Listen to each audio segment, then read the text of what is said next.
আজ খুবই বৃষ্টি চলতেছে, আর বৃষ্টি হলেই আমার মাথার ভিতরে চিন্তা থাকে ছাদে কি চলতেছে আর আমার গাছের কি হইতেছে এরকম। কারণ গাছের গোড়ায় পানি জমে গেলে কিছু গাছ সহ্য করতে পারে না, মারা যায়। আমার কষ্ট হয়, আমার অনেক গাছই এরকম মারা গেছে। খুব বৃষ্টি হয়েছে আর অতিবৃষ্টির কারণে আমি ছাদে যেতেও পারিনি। তখন 2-3 দিন পরে গাছ মারা গেছে। কিছু মানুষ থাকে এরকম যে গাছ ভালোবাসে, তারপরে পাখি ভালোবাসে, থাকে এক একটা মানুষের এক এক রকম নেশা। আমার এই নেশাটা খুবই কাজ করে বেশি ছোট থেকে।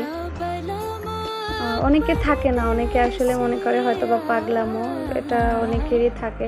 আমি সাগর ভালোবাসি, পাহাড় ভালোবাসি, প্রকৃতি ভালোবাসি, এগুলো আমাকে কেন জানি খুবই টানে।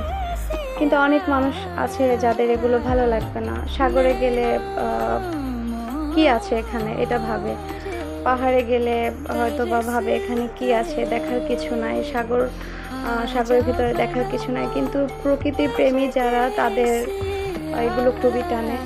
যেমন আমার ছোট থেকেই খুবই নেশা গাছের প্রতি। গাছ, বিড়াল, পাখি, তারপরে পাহাড়, সাগর, এগুলো খুবই ভালোবাসি।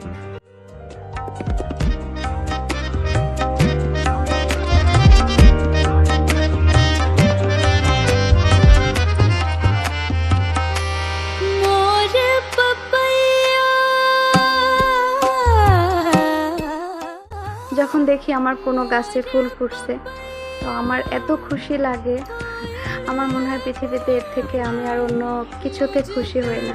আর সবচেয়ে বেশি কষ্ট লাগে তখন যখন আমার কোনো গাছ মারা যায় আর গাছের পাতা দেখতেছি শুকিয়ে গেছে। এরকম প্রকৃতি প্রেমটা মনে হয় আমার ভিতরে একটু বেশি, আর গাছের জন্য নেশাটা একটু বেশি। আসলে এটার জন্য আমার অনেক কথা শুনতে হয়, এজন্যই কথা শুনতে হয়। আমার শরীরটা প্রায় সময়ই খারাপ থাকে, তো গাছের জন্য পরিচর্যা দরকার অনেক।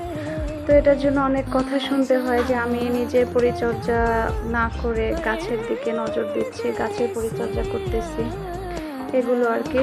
যাই হোক, তারপরও ছেলেদের বাবা খুব সাপোর্ট করে আমাকে এগুলোর জন্য। কারণ গাছের জন্য আর কি, যখন আমি কাজ করি আমার মনটা অনেক ভালো থাকে, এটা তার কাছে ভালো লাগে।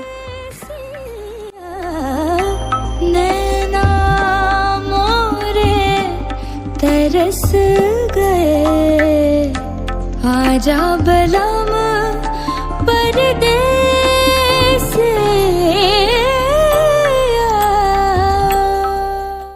যেহেতু আমরা ভাড়া বাসায় থাকি, আমাদের অনেক ইচ্ছা থাকলেও সব ধরনের গাছগুলো বাসায় রাখা যায় না। তারপরে অনেক বাসাতে দেখা যায় ছাদেও গাছ রাখতে দেয় না, এরকম। আর বাচ্চাদের পড়াশোনার জন্য ভাড়া তো থাকতেই হবে, কিছু করার নেই। তারপরেও যতটুকু সম্ভব গাছকে ভালোবাসি, চেষ্টা করি রাখতে।